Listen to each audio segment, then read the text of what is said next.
Okay, so next जो हमारा topic है दैट इज कनेक्टिव टिश्यूज। हमारी बॉडी में कुछ टिश्यूज हैं जो कनेक्ट करते हैं, जो आपस में जोड़ते हैं। कनेक्टिव टिश्यूज पेज नंबर 23 पे ही है। तो 23 पे आप देखोगे कनेक्टिव टिश्यूज का एक टेबल है छोटा सा। हड्डी को हड्डी से जोड़ने वाले कोई भी चीज बॉडी में जो जोड़ेगा उसको बोलते हैं कनेक्ट करने वाला काम, है ना, कनेक्ट। तो कनेक्टिव टिश्यूज उनका नाम क्या है? सबसे पहले जो बताया जा रहा है दैट इज टेंडेंट्स। टेंडेंट्स क्या होते हैं? टेंडेंट्स मसल्स को, जो हमारे मसल्स हैं उनको हड्डियों से जोड़ते हैं। मसल हड्डी से जुड़ा होगा तभी वो काम कर पाएगा, हड्डी को उठा पाएगा। आपका ये मसल कहीं ना कहीं हड्डी से जुड़ा होता है तभी वो हड्डी को उठा पाता है, नहीं तो नहीं उठा पाता। तो मसल को हड्डी से जोड़ने वाले जो टिश्यू है उनका नाम है टेंडेंट्स, मसल टू बोन। फिर कुछ होते हैं जो हड्डी को हड्डी से जोड़ते हैं, लिगामेंट्स, उनको बोलते हैं लिगामेंट्स। जो हड्डी से हड्डी को जोड़े, लिगामेंट्स, बोन टू बोन। तीसरा है फेशिया। फेशिया एक ना पतली लेयर होती है, ये कहां पे होती है? मसल्स के ऊपर। जो हमारे मसल, जैसे आप चिकन विकन खाते हो तो चिकन में आपने देखा होगा पतली से बहुत पतली लेयर से होती है, आप खींचो निकल जाती है। वो पतली लेयर क्या करती है? वो बेसिकली एक मसल को दूसरे से ना डिफरेंशिएट करती है कि आपस में मिक्स ही ना हो जाए, खिचड़ी ना बन जाए। ये मसल ये काम कर रहा है, यहाँ पे ये मसल ये काम कर रहा है, तो वो फेशिया बोलते हैं। जो मसल्स को ही आपस में अलग कर देती है, फेशिया। और लास्ट आपको बोला है vertebras, sorry cartilages. Last is cartilage. ये कार्टिलेज कौन से हैं? ये कार्टिलेज वो हैं जो वर्टिब्रास के बीच में होते हैं। ये जैसे दो वर्टिब्रास के बीच में ना कार्टिलेज होता है, स्पंज टाइप। वो बेसिकली शॉक एब्जॉर्बर का भी काम करता है और इनको जोड़ के भी रखता है। ये आपकी डायग्राम में देखो ना, वर्टिब्रास के बीच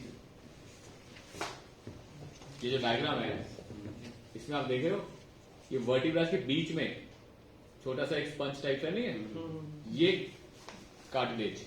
ये कार्टिलेज सॉफ्टनेस भी प्रोवाइड करता है कि अगर वेट पड़ेगा तो वेट पड़ने से आपस में सॉफ्टनेस भी देगा, और जॉइंट भी है, इसे पकड़ भी रखा है, जॉइंट भी है, हमें आगे पीछे फ्लेक्सिबिलिटी देता है मूव करने के लिए।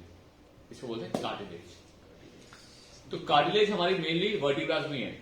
कार्टिलेज वाला जो काम है वो वर्टिब्रास में, बट कार्टिलेज जो और पे थे हड्डी के ऊपर, जो उसको प्रोटेक्ट करते हैं, हड्डी के ऊपर भी है, तो वो होते हैं सब कार्टिलेजेस। ठीक है जी, इनको कनेक्टिव टिश्यूज बोला जाता है कि कनेक्ट करते हैं एक दूसरे को। अब बात करते हैं सिंपल चीजें। हड्डियां पढ़ ली, हड्डियों में एक बड़ी इंपॉर्टेंट चीज क्या है? जॉइंट। लिगामेंट का क्या होता है? लिगामेंट हड्डी से हड्डी को जोड़ता है, लिगामेंट बोन टू बोन।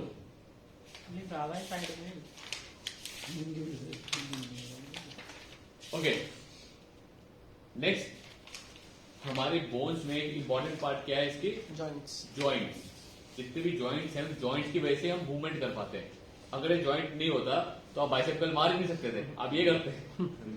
ठीक है ना, हाथ ही नहीं मिलता। बाई चांस ये भी जॉइंट ना होता तो क्या होता है? ऐसे ही रहता, स्टिल हो जाते हैं। तो जॉइंट्स बड़े इंपॉर्टेंट है हमारे लिए ना, मूवमेंट के लिए जॉइंट्स बड़े इंपॉर्टेंट है। तो ये जॉइंट्स कौन कौन से हैं? सबसे सिंपल जॉइंट्स है, कौन से हैं? इसको क्या बोलोगे? Shoulder joint. शोल्डर जॉइंट कौन सा जॉइंट होता है? ये बॉल एंड सॉकेट, इसको बोलते हैं बॉल एंड सॉकेट। एक सॉकेट है, इसमें बॉल की तरह ये फिक्स है। तो इसकी मूवमेंट क्या है? देखो कितनी मूवमेंट है, आगे पीछे, साइड वाइज, राउंड, बहुत सारी मूवमेंट है ना इसकी, कर सकता है बॉल एंड सॉकेट। ये इस तरह से होता है, इसलिए बहुत ज्यादा मूवमेंट कर पाता है। नेक्स्ट है एल्बो। Elbow joint. इस जॉइंट को देखो ध्यान से, ये क्या करता है? ये सिर्फ यही काम कर सकता है और यहां आगे लॉक हो जाता है, आगे नहीं जाता, ये लॉक हो जाता है। तो इसको बोलते हैं हींग। हींग होता है जैसे दरवाजे में कब्जा नहीं होता, तो एक ही तरफ खुलता है और बंद हो जाता है, कब्जे की तरह। हींग जॉइंट ये एक ही तरफ चलेगा। तो सेम जैसे आपका ये शोल्डर जॉइंट है, सेम आपका हिप जॉइंट सेम है, बॉल एंड सॉकेट। ठीक है, आगे पीछे, साइड वाइज पूरा ऐसे घूम लेता है। और जैसे आपका ये हींग जॉइंट, ऐसे आपका नी भी ऐसे ही है, नी आगे आगे लॉक हो जाता है। एंकल भी, ठीक है ना। एंकल और रिस्ट हमारे ये वाले जॉइंट अलग है।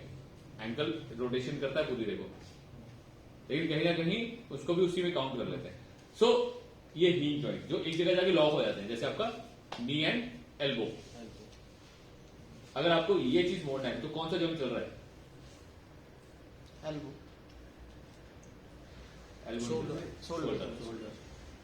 शोल्डर की वजह से ऊपर कहीं ना कहीं एल्बो भी हल्का फुल्का हो रहा है, लेकिन मेन शोल्डर है। और रिस्ट है, रिस्ट देखो, रिस्ट आप ऐसे करके तो रिस्ट ऐसे कर सकते हो। अब क्या, अब तो नहीं हिल रही, अब रिस्ट चल रहा है, अब रिस्ट चल रहा है। सो हर एक ज्वाइंट के अपने मूवमेंट्स हैं, लिमिटेशंस भी है बट बहुत अच्छी मूवमेंट्स भी। तो ये सब है। वर्टिब्रा, जो हमारी वर्टिब्रा है, वर्टिब्रा कैसे होती है? जो आपकी स्पाइन है, स्पाइन आगे पीछे साइड वाइज लहरा सकती है, बहुत ज्यादा ऐसे नहीं कर सकते बट लहरा सकती है। और आप पे डिपेंड करता है आप कितनी अच्छी फ्लेक्सिबिलिटी करते हो। अब जो लोग फ्लेक्सिबल करते हैं पूरा चिपक जाते हैं आगे टांगों से, तो पूरी जा सकती है, पूरा पीछे भी चले जाते हैं। तो फ्लेक्सिबिलिटी के ऊपर डिपेंड करता है कितनी अच्छी फ्लेक्सिबिलिटी रखते हो। एंकल और नी, सॉरी रिस्ट ज्वाइंट, रिस्ट में ना छोटी छोटी हड्डियां होती हैं, एपिसिलॉइड बोलते हैं, हड्डियां आपस में ना खिसकती हैं, ये खिसकने वाला एक्शन करती हैं। जब हम ऐसे करते हैं तो आपस में हड्डियां खिसक के मूव करती हैं, तो ये इसको बोलते हैं एलिप्सॉइड, एलिप्सॉइड ज्वाइंट।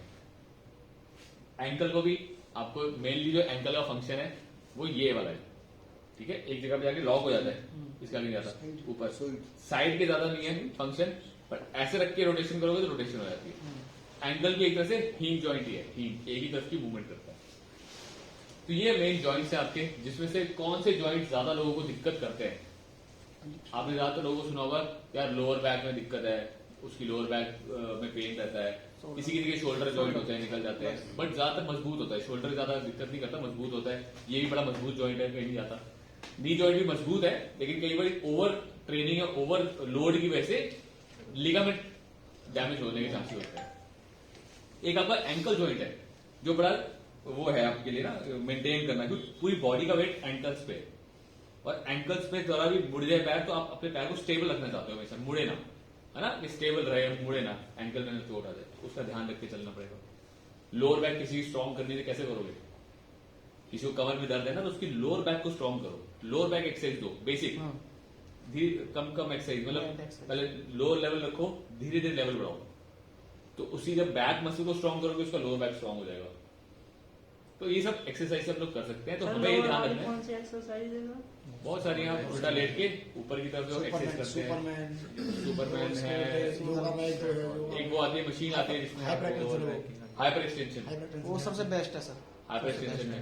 तो लेकिन स्टार्ट कहां से करना है? बेसिक उल्टा लेटो, उल्टा लेटो और उसको बोलो हाथ से अपने आप को पुश कर, और होल्ड करो। पहले क्या होता है हाथ से पुश करो, ठीक है, ऐसे भुजंग आसन जैसे, भुजंग आसन बना लिया, होल्ड किया, वापिस आ गए, फिर आपने क्या किया, हाथों को पीछे रखा और अपने आप को ऊपर उठाओ, पुश करो, तो यहाँ पे आएगा। तो ये बेसिक एक्सरसाइज से शुरू करेंगे, फिर हाइपर एक्सटेंशन काफी एडवांस है, मतलब जिसकी स्ट्रेंथ होगी वही करवाता है, उस तरह से हम कर सकते हैं। एक्सरसाइज तो सारी अभी प्रैक्टिकल करेंगे तो हम कवर हो जाएंगे। तो ये आपके सारे ज्वाइंट्स है बेसिकली जो बॉडी में काम करते हैं, और आपको ध्यान किसका रखना है कि किसी को कोई इंजरी है तो उस ज्वाइंट का ध्यान रखते हुए काम किया जाए, सिंपल। So guys